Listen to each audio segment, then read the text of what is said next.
Trans people are sacred. We are the divine. We're practicing our divinity by expressing authenticity, by enjoying our multiplicity, elevating our humanity, finding the unity hidden inside community, remembering our collective connectivity fuels courageous creativity, unlocking the blessed spirituality that we all seek. Yeah, this shit's about to get spiritual. And to do that creation, God splits himself into an infinite number of shards and embeds himself in every aspect of his creation.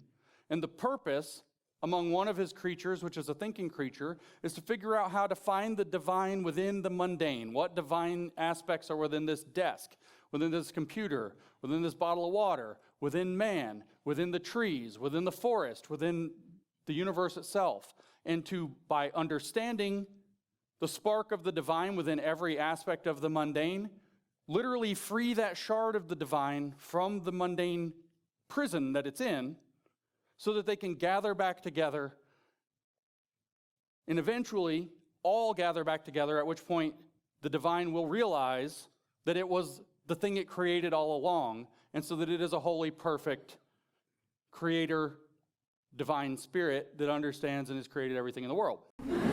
Setting aside all religiosity, we'll focus instead on more of a street god, if you will. A god for the queers and the drunks and the beautiful fuck-ups. A god for the godless.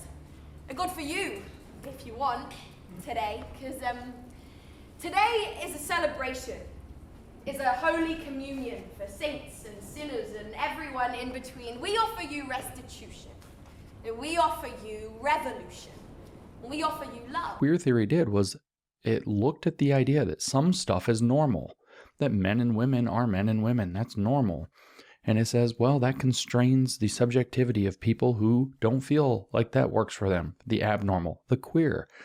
And it creates a positive discourse of resistance and a site of an anchor for subjectivity in queer politics as a form of Marxist revolutionary politics to overthrow a system that is created by the normal to benefit the normal.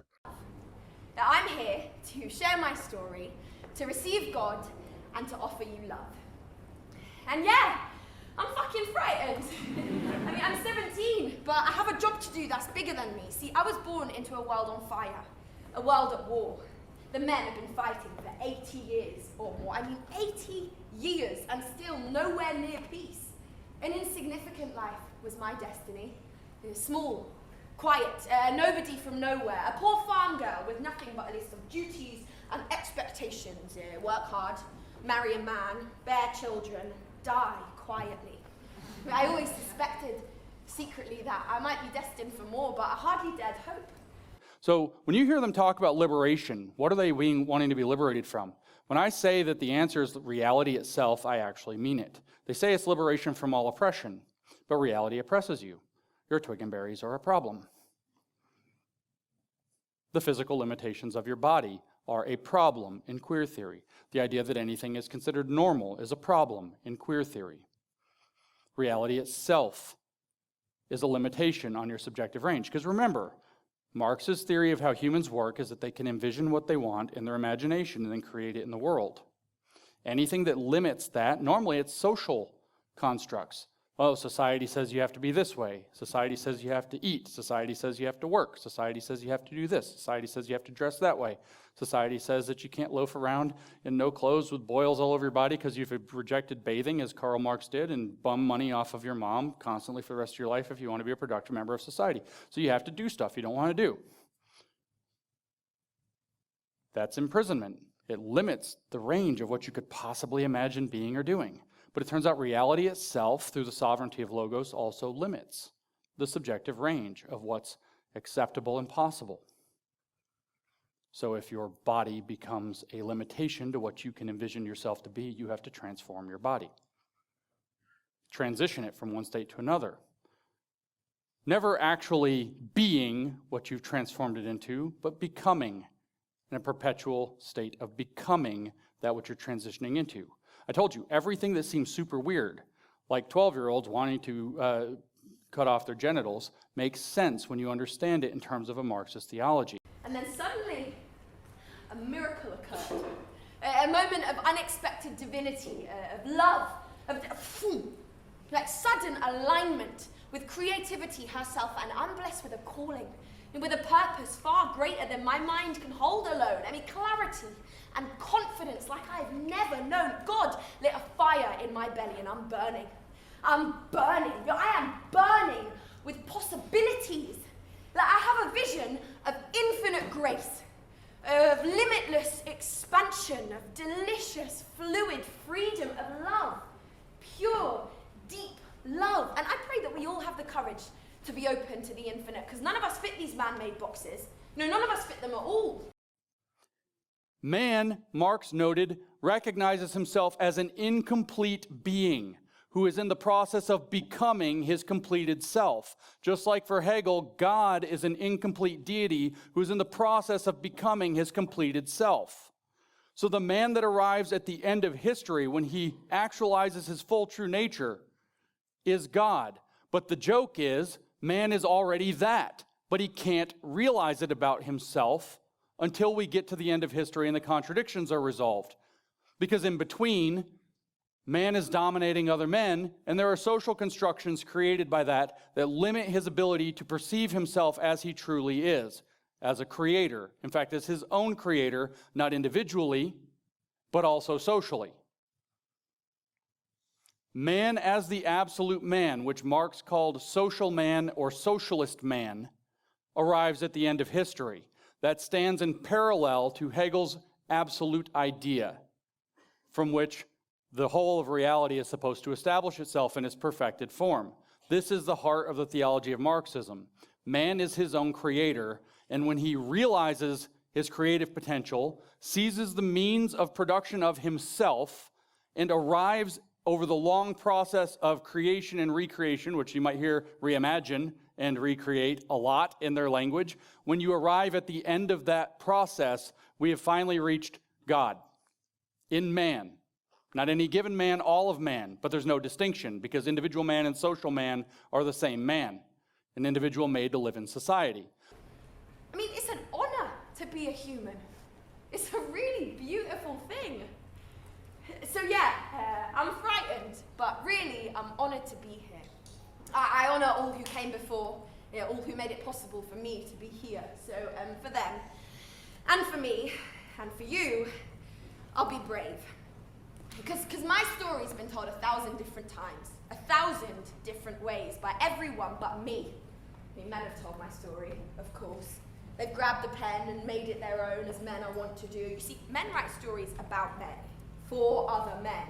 You call them examinations of mankind, meaning examinations of man. You forget to be kind. You're forgetting that their kind isn't the only point of view, that there's other ways to see, to be. Men have written about me a lot.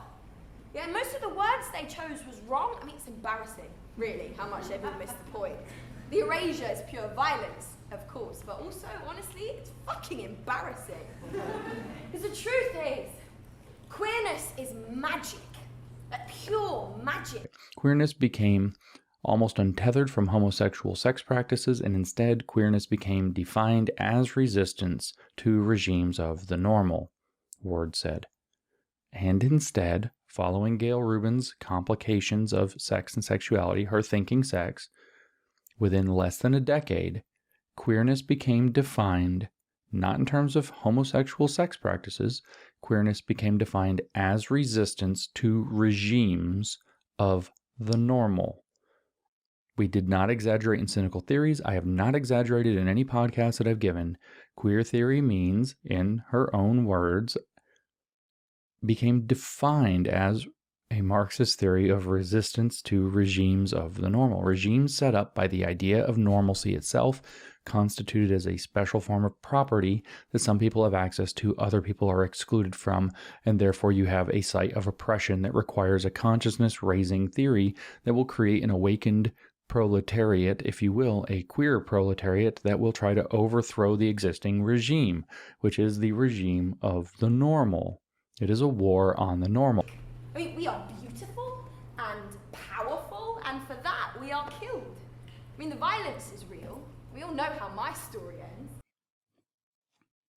You ever notice that the trans people say that if you don't affirm them, that you deny their existence? Doesn't that seem weird and histrionic? It's not. It's part of their religion. You're not letting them be what they truly believe they are. You don't want them to be. You're in fact possibly committing a genocide. The Marxist deaf community says that if we found a cure for deafness through technology or surgeries or whatever else, that we would be committing a genocide against the deaf because deaf culture would be wiped out from the planet because nobody would be deaf. You're going to laugh. Fat Studies calls this a fat genocide if you encourage people to have a healthy weight. You wanting people to attain a healthy weight, generally encourage sound diet and exercise, etc., saying that's associated with their health, would, if widely embraced, commit a fat genocide because it would destroy fat culture. You would wipe that entire genus of culture off the planet. They literally call it a fat genocide. They say that that's what we want when we say you should try to, maybe not eat ice cream. But yeah, thank you for letting me grab this beginner moment here with you. Thank you for being here. Thank you for kindness, for giving me courage. I am Joan. This is my story. This is my truth. And this is my band.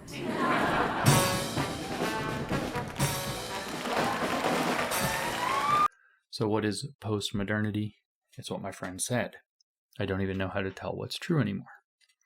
Why? Because it's all narrative. The truth doesn't exist in postmodernity except as a kind of privileged status within some narrative or another. So in postmodernity, you get your truth, I get my truth.